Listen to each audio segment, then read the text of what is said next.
top départ pour la 13e édition de la Transat Jacques Vabre. À bord de Saint-Michel-Virbach, Jean-Pierre et Yann ont quitté le port du Havre en direction de Salvador de Bahia. Mais avant de rejoindre le Brésil, les deux skippers vont devoir négocier au mieux les passages clés du parcours. Et le premier point important, c'est le départ.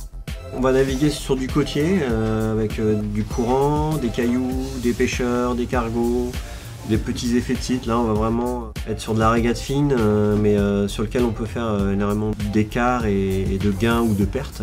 C'est vraiment une zone à pas négliger. Et puis, Saint-Michel-Virbach se retrouvera confronté aux difficultés du golfe de Gascogne. Le golfe de Gascogne, ouais, il a la particularité d'être un peu encaissé, quoi. Il y a un plateau continental aussi qui fait que lorsque la mer arrive du large, elle a plutôt tendance à augmenter. Ça peut être, lors de tempêtes hivernales, une mer dangereuse.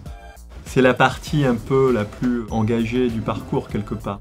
Jean-Pierre et Yann devront ensuite adopter la meilleure stratégie au passage de l'anticyclone des Açores. Ce fameux anticyclone des Açores, on va avoir à le contourner, mais il n'est pas toujours facile à contourner ni à traverser parce que c'est une zone où il n'y a pas de vent.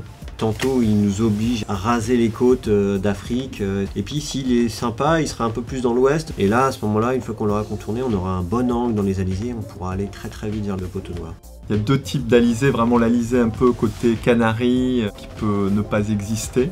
Et puis vous avez l'alizé profond qui est un alizé qui existe quasiment tout le temps, qui va nous propulser lui jusqu'au poteau noir. Le truc qui peut être un peu gênant là-dedans, c'est qu'il y a pas mal d'îles de ce côté-là et on peut tomber dans des dévents. On oublie souvent que le Canari, Cap-Vert, sont des îles qui culminent parfois jusqu'à 3000 mètres de haut. Ça génère d'énormes dévents.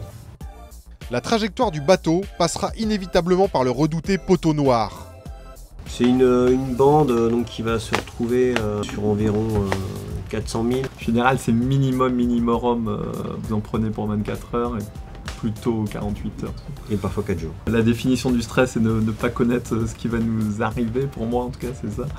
Et là, c'est parfaitement ça. Les modèles sont pas bons dans cette zone-là. On n'est jamais sûr de ce qu'on va avoir. Et puis tout d'un coup, on pense qu'on est sorti. Finalement, on a encore 100 000 à faire dans la pétole. Donc c'est jamais très agréable. Après la sortie du poteau noir, Jean-Pierre et Yann vont retrouver de meilleures conditions de navigation avec les alizés de l'hémisphère sud qui les emmèneront jusqu'à l'arrivée. Là, c'est vraiment la partie que j'affectionne particulièrement. Un alizé qui est alors là, pour le coup, le plus régulier au monde. Il y a moins de stress parce que les choses sont plus connues.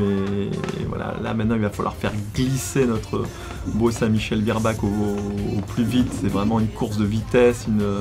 Les choses sont établies. Il n'y aura plus beaucoup d'options météorologie. À l'arrivée, c'est une belle récompense, même. Ouais. 15 jours d'effort. Faut voir c'est pris des paquets de mer sur la figure, on a barré longtemps, on s'est fatigué, donc une vraie récompense.